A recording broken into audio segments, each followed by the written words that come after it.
Aku belum pernah bertemu dengan penggemar sepertimu. Suara Henry terdengar manis dan lembut. Bolehkah saya meminta tanda tangan dan berfoto dengan Anda?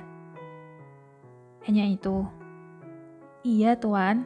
Itu sudah cukup untuk hidup saya. Feby menjawab tanpa ragu. Semudah itukah Feby berkata seperti itu di depannya? Henry berjalan ke depan meja kerjanya dan jari telunjuknya memberi sinyal pada Feby untuk mendekat. Secara tiba-tiba justru Feby memeluknya dan dengan cepat pula melepaskannya. Kami yang ada di ruangan itu kaget dengan aksi Feby yang tiba-tiba. Andi sedikit menunduk dan menoleh ke belakang melihat wajahku yang panik. Apa kamu juga ingin memeluknya? Pria itu tersenyum dan menaikkan alisnya. Aku menepuk punggungnya sembari berkata lirih. Aku bukan penggemarnya. Oh, oke. Dia tertawa kecil sebelum mengalihkan pandangannya ke depan. Sekarang tiba saatnya Feby berfoto dengan Henry. Gadis itu sempat melirikku sekilas seperti dia tidak percaya mimpinya selama ini menjadi kenyataan. Bagaimana ekspresinya jika dia tahu idolanya itu adalah suamiku? Mungkin dia akan jatuh pingsan.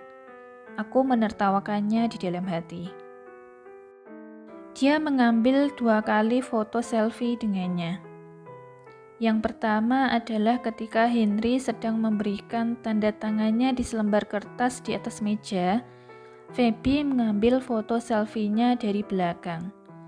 Dia membentuk tanda V menghadap kamera tanpa memperlihatkan wajah Henry.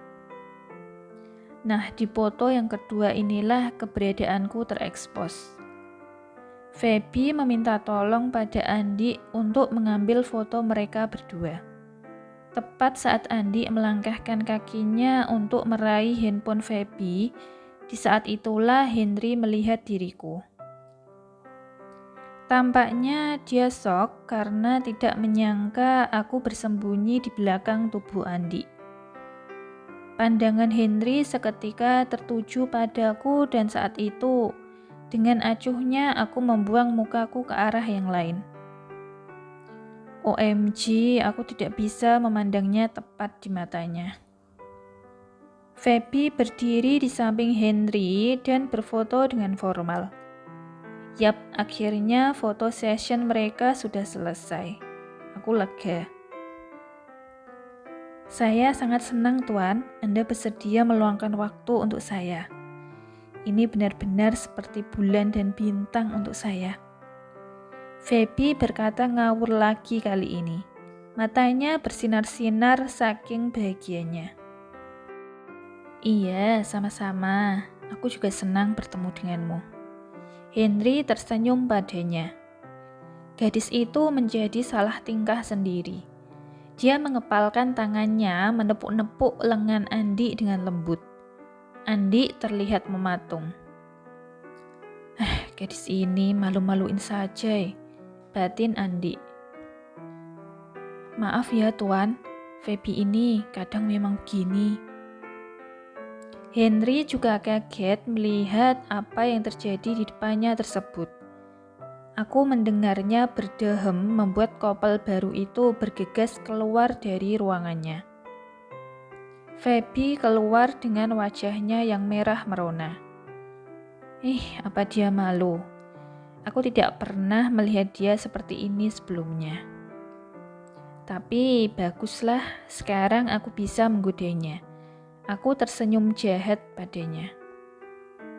Keduanya buru-buru keluar dari ruangan tersebut. Dan aku tidak tahu mengapa, aku malah masih berdiri mematung saja di sini.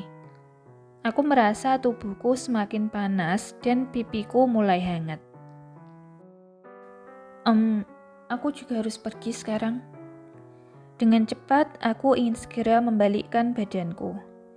Percayalah, aku sudah sangat nervous saat ini. Tapi sungguh hari yang buruk bagiku. Aku tidak sengaja terpeleset dan tubuhku hampir jatuh mengenai lantai marble.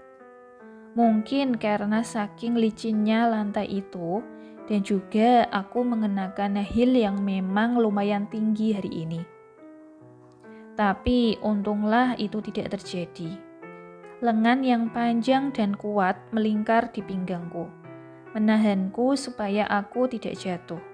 Sementara tanganku yang kanan refleks menarik dasinya, sehingga membuat tubuhnya tertarik mendekat. Tubuh kami sangat dekat sekarang.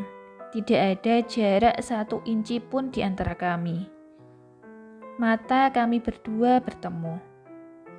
Tatapannya yang dalam membuatku seperti masuk ke dalam dunianya lewat gerbang matanya. "Apa kamu baik-baik saja?" Suaranya yang menyentuh telingaku membuatku tersadar. "Oh, iya, aku baik-baik saja kok." Dia membantuku berdiri kembali. Aku pura-pura membenarkan bajuku. Begitupun dengan dia yang juga membenarkan dasinya. "Terima kasih." Aku berkata dengan cepat, tidak ingin bertemu lagi dengan coffee ice-nya dan memutuskan untuk keluar. Tapi suaranya sekali lagi menghentikan langkahku. "Siapa pria yang kemarin bersamamu di kafe?" Henry bertanya dengan nada suaranya yang datar. Aku tidak tahu harus berkata apa. Haruskah aku mengatakan padanya tentang Dito? "Oh, dia adalah pacarku."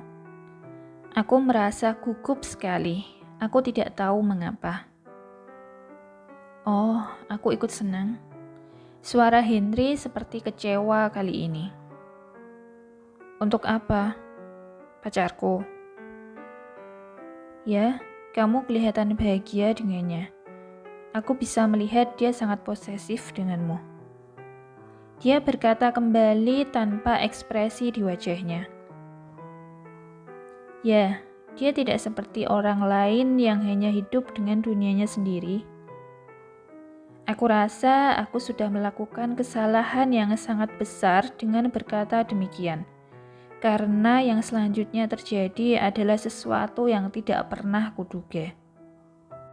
Henry melempar segepok kertas tipis yang merupakan ratusan lembar foto ke atas, tepat di depanku, yang membuatnya jatuh berserakan di lantai di sekitar kakiku. Satu-satu aku memperhatikan foto-foto tersebut. Dengan tanganku, aku menutupi mulutku karena syok. Seorang anak kecil balita perempuan dan anak laki-laki berumur sekitar 5 tahun. Anak kecil yang perempuan itu adalah diriku. Tapi yang laki-laki, aku sedang menjilat ibu jarinya. Aku bermain-main dengan rambutnya. Aku menciumi pipinya. Aku menangis di pelukannya dan juga terlihat aku tertawa di gendongannya. Ada banyak kenangan yang tergambar jelas di foto-foto itu. Di setiap foto aku selalu terlihat bahagia seperti tidak ada hari esok. Aku mengangkat kembali kepalaku dan melihat Henry yang berdiri membelakangiku. Dia melihat keluar kaca jendela. "Apa anak laki-laki itu adalah dirimu?" Aku bertanya padanya dengan lirih. "Ya, anak laki-laki itu adalah aku. Yang dulu adalah duniamu. Dan begitu pun baginya. Kamu adalah dunianya. Bahkan sampai sekarang." Suara Henry terdengar berat. Aku kehabisan kata-kata. Saat ibu bilang kalau dia sudah melakukan apapun untuk kebahagiaanku, aku sempat ragu.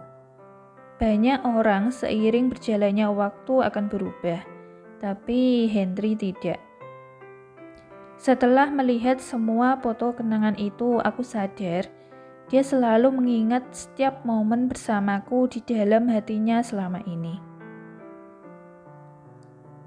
Dan kamu membiarkan aku bersama pria lain. Bahkan ketika aku meminta untuk berpisah, kamu melepaskanku begitu saja. Aku tidak tahu mengapa kalimat ini keluar dari mulutku. Kelihatannya hatiku sudah menemukan jalannya sendiri untuk bicara. Yang selanjutnya adalah dia mendorong tubuhku ke tembok. Dia meletakkan kedua tangannya di tembok seolah-olah mengurungku di antara tubuhnya dan tembok. Aku menatap matanya, di mana di sana dia menyimpan semua emosinya. Apa kamu bilang? Hah? Dia meninju tembok di sebelah kiriku. Air mata yang segar segera menetes dari mataku. Aku sudah salah menatap matanya. Aku tahu kamu mendengarku. Aku melihat ke arah yang lain. Henry sedikit menunduk sampai aku bisa mendengar suara nafasnya yang membuat sensasi berbeda padaku. Kamu tahu, Naila, kamu tidak tahu apa-apa tentang diriku. Dia berkata sembari melirik mataku. Untuk pertama kalinya di dalam hidupku, aku merasa takut. Takut mengetahui tentang dirinya. Takut mengetahui tentang kesalahanku. Tiba-tiba Henry mundur ke belakang, mengambil jarak denganku. Dengan kedua tangannya dia menyibak rambutnya dan menghela nafasnya dalam-dalam, seakan-akan sedang mengendalikan emosinya. Sementara aku hanya terdiam mematung di tempatku. Air mataku tidak berhenti mengalir di pipiku. Aku mencintaimu, Naila, tapi aku tidak bisa membuatmu jatuh cinta padaku. Aku tahu kamu mencintainya, dan aku hanya ingin membahagiakanmu. Selama ini aku hidup dengan kenangan darimu, dan sekarang aku akan belajar untuk melepasmu. Sudah seminggu berlalu sejak hari itu. Aku tidak pernah bertemu lagi dengannya, apalagi bertegur sapa. Hari-hari aku akan pergi ke kantor, menyelesaikan pekerjaanku dan pulang ke rumah. Aku tidak ingin mengganggu atau muncul di kehidupan Henry lagi. Dia sibuk dengan pekerjaannya sendiri dan bahagia dengan Dewi. Aku dengar dari ibu bahwa gadis itu kini tinggal di rumahnya dan bekerja di kantornya. Aku tidak sengaja bertemu dengannya beberapa kali di lift. Dia memang gadis yang baik, cocok untuk Henry, tidak seperti diriku. Di lain sisi, Dito sudah berbicara dengan orang tuanya dan mereka setuju dengan pertunangan kami. Ibu sebenarnya tidak senang dengan keputusanku. Begitupun dengan Feby. Tapi aku yakin nanti mereka akan setuju bila melihatku bahagia. Saat ini aku sedang berada di kafe untuk mencari Dito. Dia biasanya datang ke kafe ini. Sudah 3 hari ini kami lost contact. Kafe ini adalah milik keluarga Dito. Sebenarnya aku tidak tahu perasaanku tulus atau tidak padanya. Aku tidak pernah merasakan jantungku berdebar bila di dekatnya. Bila aku melihat Feby dan Andi, hubungan mereka sangat bahagia, berbanding terbalik dengan hubungan kami. Tapi aku harus berpura-pura bahagia, terutama di depan Henry. Dan juga kedatanganku kali ini ingin membahas orang yang sudah berusaha dengan Dito. Ya, kemarin aku meminta ibu untuk mengumpulkan semua bukti CCTV di sekitar rumah dan tempat kecelakaan. Dengan bantuan orang kantor, mereka sedang menyelidikinya. Aku yakin dalam waktu dekat kami akan menemukan siapa orang itu. Hai Mel, Hari ini Tuan Dito datang kemari. Aku bertanya pada Meli, salah satu pelayan di kafe tersebut yang sudah akrab denganku. Iya, Nona, Tuan ada di ruangannya.